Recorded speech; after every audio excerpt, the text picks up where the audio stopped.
Alright guys, today I'm actually going to show you how to install that server that we saw in a previous video. If you haven't seen that video yet, I'd highly suggest checking it out beforehand, otherwise this is going to seem pretty fragmented and not useful. So the first thing we're going to need, jumping right into it, is Windows Server 2008 or above. Once that's installed and you have your drivers installed, we need to go to the Server Manager, and you can find that right in the left hand corner. It's going to be the toolbox with the server icon. When you open it up, you're going to see a Roles tab, and we're going to right click on Roles, Add Role, Next, and we need to select Active Directory Domain Services and Windows Deployment Services. I don't feel a need to cover how to actually install those two basic functions in this video. Google's going to be a great resource if you have any issues, and I will put some tutorials on how to set it up and what tutorials I used to go through this process, but that's going to be easy. That's really generic. There's no modification required during that. You just need to follow some steps and get it running. Once that's up and operational, we're going to need to make some modifications to the Windows Deployment Service working directory, and to be able to do that, we're going to need to see hidden folders. We need to go to Control Panel, Folder Options, View, Show Hidden Folders. Once that's selected, we're going to be able to go to the C drive and see a certain directory to make modifications in. So we need to go to Computer, C drive, and Remote Install is the directory that we're going to be working within today. So open Remote Install. From there, we need to go to Boot. We don't need to worry about any of these other directories right now, and you won't have to do that if you just want the diagnostic side running and don't care so much about the OS reinstall side.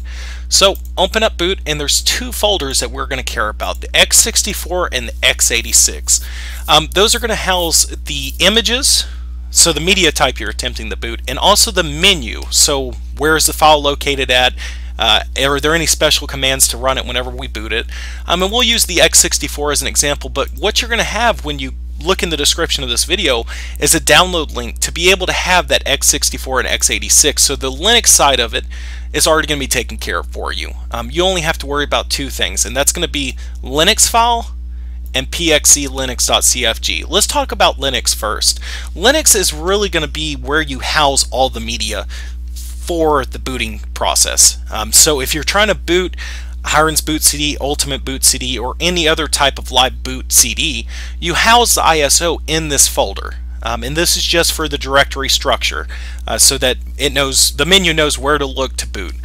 So once you have those media types in there, and I can't give you them because it would violate some copyright laws and cause some issues, but if you can download them on your own, you put them in here, you'll see the next part of this is actually going to be the menu, the pxclinux.cfg.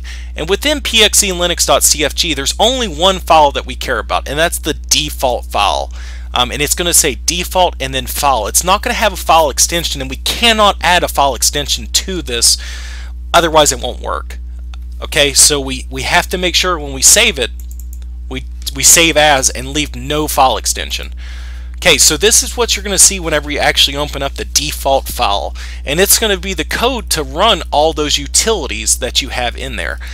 We'll see, for an example, memtest. Memtest is really easy to get to run. It doesn't require almost any modifications other than telling it where it's at. And as long as you follow the naming skill, you can find memtest on Hiren's Boot CD or Ultimate Boot CD, take it out of that package and put it into that Linux folder, and it'll work right away. You won't have to make any modifications, and that's going to work for all of these. You're going to have this exact menu type. You just have to give it the media and match the name that it's looking for to get it to successfully boot that. So hopefully you understand that, and that's enough information to get the menu system up and operational. Because once the media is there, guys, and it matches the name, it's going to be really easy to just follow this guide, go through here, download it, buy it, however you get it, and insert it into the Linux folder. And boom, the Linux side is almost done. All we have to do is configure Windows Deployment Service to look at that custom boot file. And to do that, we need to go to Start, Control Panel, Command Prompt, Run as an Administrator, and we're going to type in 4 commands into this, and they're going to be separately. So you're going to type in one command, hit enter, next command, enter, and those commands are going to be in the description because they're quite long, and I don't think it's going to be beneficial to show you in a video. So once you run those 4 commands, your diagnostic side is completely taken care of. There's nothing else to do in this. You don't have to worry about any more configuration options. I've already done that for you. all you have to do is network boot your computer to get the diagnostic side up and operational. And to do that, you need to go into the BIOS, make sure the network boot is enabled, and also network boot with PXE or PXE boot. There's a lot of different variations, but if you look online, you're going to find some people that will actually show you it, and it's really easy to do. So after it's initialized, the only thing left is the Windows operating system install side.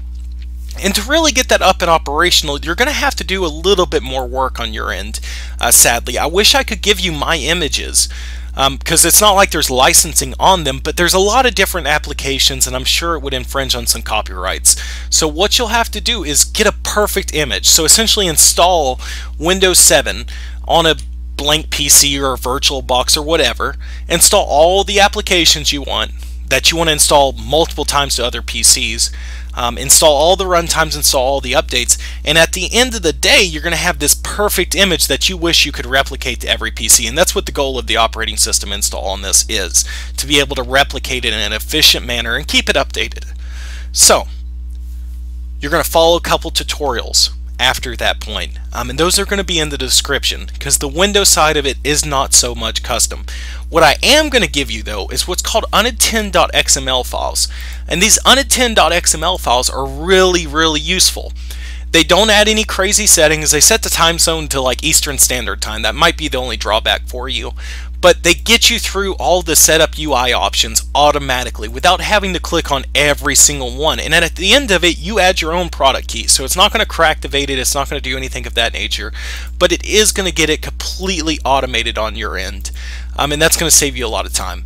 So whenever you have your Windows images and you've gone through those tutorials that are in the description on how to get the Windows operating system installed, we're going to have this under boot images. And to add the unattend.xml files, all you're going to do is right click on properties, and I apologize, not boot images, install images. And within there, just as an example, Windows 7, we'll use this one, Windows 7 Starter x86. Okay, so we're going to see allow image to install in unattend mode, and you're going to see it in the description whenever you download the file, all the unattend files that I have. And that'll save you a lot of time to have to configure those files. So hopefully this video has been a lot of help to you.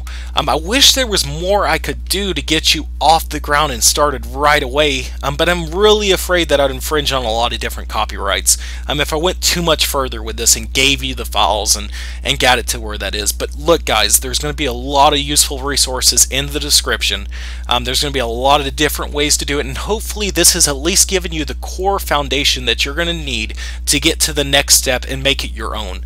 But yeah guys, I really appreciate your time, and I hope you guys have a great day.